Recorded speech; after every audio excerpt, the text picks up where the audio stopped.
pros for the Wallas Nordic DT are, well, it's both a cooktop and a heater, so it's dual purpose. It takes very little diesel fuel and it takes very little power. These are all awesome aspects. In the winter, it heats up our cabin. It retains a lot of heat.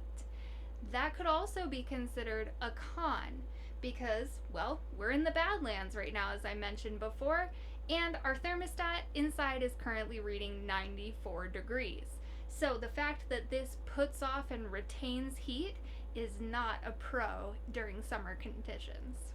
Pros of the Nuwave cooktop.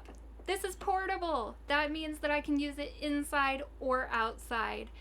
I can bring it outside if it's hot, like in the summertime, like right now, or if I'm making a messy meal, I can bring it outside and keep that mess outside instead of inside the RV. It also does not have a lot of residual heat, so using it in the summertime when it's hot like right now is great.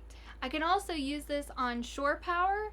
I can use it through our inverter when we're boondocking, or we could use it with a generator if we had one. Cons of the Nuwave cooktop: it takes a lot of power.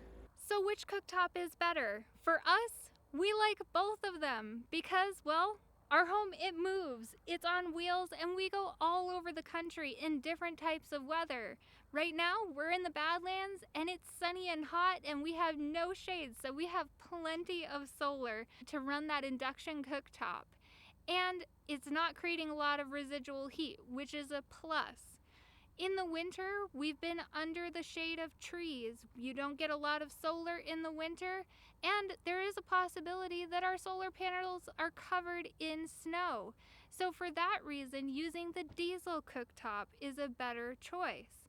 In addition, it's also a heater and it puts off heat, so it'll heat the cabin when it's cold outside.